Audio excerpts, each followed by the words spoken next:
Hello, and welcome to Day by Day True Crime Stories, the podcast where we explore a different crime or justice milestone from this day in history. I'm your host, Kona Gallagher, and today is June 20th.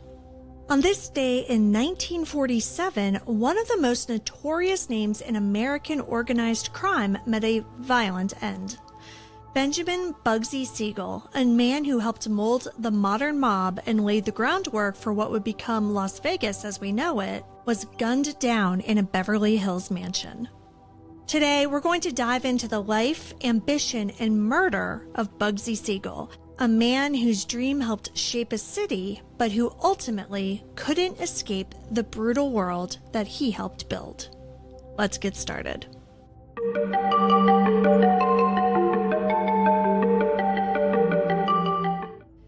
Benjamin Siegel was born on February 28, 1906 in the tough Williamsburg section of Brooklyn.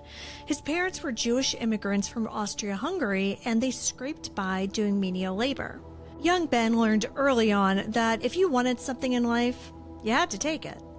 By the time he was a teenager, Siegel was already making a name for himself on the streets, running small-time rackets and shaking down vendors. But it wasn't just about the muscle. He was strategic. That combination of brains and brawn caught the attention of Meyer Lansky. The two teamed up, and that partnership would go on to form the bedrock of what would become the National Crime Syndicate. As the Prohibition era raged, Siegel dived headfirst into bootlegging, gambling, extortion, and even contract killings. He gained a reputation as someone who is not to be crossed. He was a man who could charm you with a smile and then take you out without blinking. His unpredictable violence earned him the nickname Bugsy, which was street slang for someone with a short fuse. But if you valued your teeth, you didn't call him that to his face. By the 1930s, Siegel was a well-known enforcer with ties to Murder, Inc., the syndicate's hit squad. But he wasn't content with being just a street tough. He had bigger ambitions. When he moved to California in the late 30s, Siegel saw a chance to elevate his profile. In Los Angeles, he mingled with socialites, studio execs, and stars including Clark Gable and Cary Grant. Siegel was running with Hollywood's elite while building a criminal empire on the side. And through it all was Virginia Hill. Smart, fiery, and as connected to the mob as Siegel himself, Hill was his partner in every sense of the word. Their relationship was volatile, but she played a crucial role in his West Coast operations, and, some say, in the events that led to his death. Bugsy Siegel had always been a dreamer, and by the mid-1940s, his dream was to transform a dusty desert outpost into a luxury gambling paradise. That place was Las Vegas, Nevada. Gambling had been legal in Nevada since the early 30s, but Vegas was still a sleepy stopover. But Siegel saw something more. He saw glitz, glamour, and above all, he saw profit. When Billy Wilkerson, the founder of The Hollywood Reporter, ran out of money building a fancy new casino called the Flamingo, Siegel swooped in and took over. With backing from his mob partners, he promised to turn it into a high-end resort, the likes of which Vegas had never seen. But Bugsy wasn't exactly budget-conscious. He started bringing in Italian marble, imported chefs, lavish chandeliers, you name it. His vision was big, and so was the price tag. What started as a $1.2 million project ballooned to over $6 million. Rumors started flying that Siegel was skimming. His mob backers were getting nervous, and more importantly, they were getting angry. When the Flamingo opened on December 26, 1946, Siegel invited everyone who was anyone. But unfinished rooms, bad weather, and poor turnout made the opening a disaster. He shut it down after 2 weeks. But determined to fix the problems, Siegel made improvements and reopened in March of 1947. This time, things began turning around and the resort finally became profitable. But it was too little, too late. The damage was done, and back east, the bosses were done waiting. The cost overruns, the arrogance, and the possible embezzlement all meant that Bugsy Siegel, had become a liability.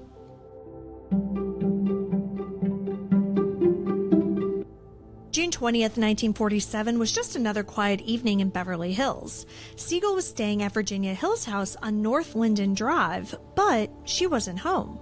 She'd actually flown to Europe a few days earlier in what some would say was a very convenient absence.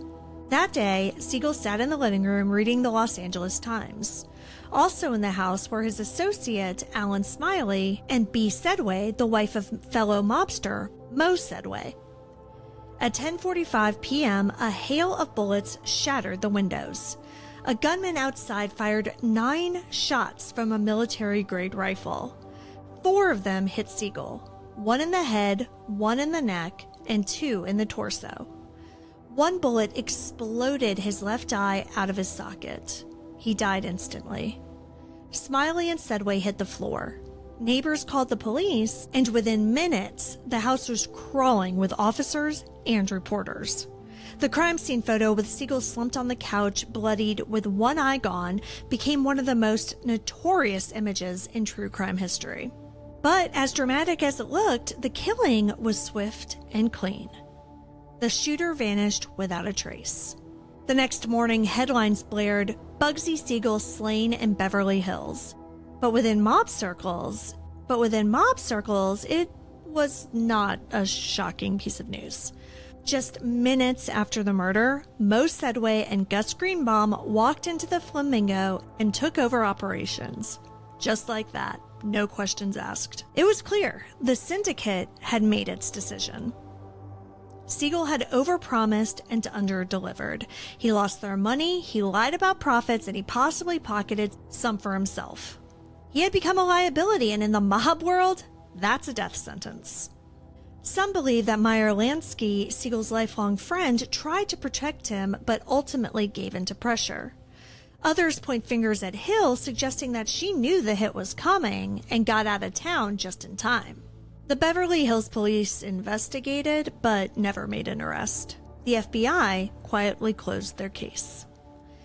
As with many mob hits, everyone knew who was behind it. They just couldn't prove it. Bugsy Siegel wasn't the first gangster to dream big, but he was one of the first to see Las Vegas for what it could be, a glimmering empire in the desert.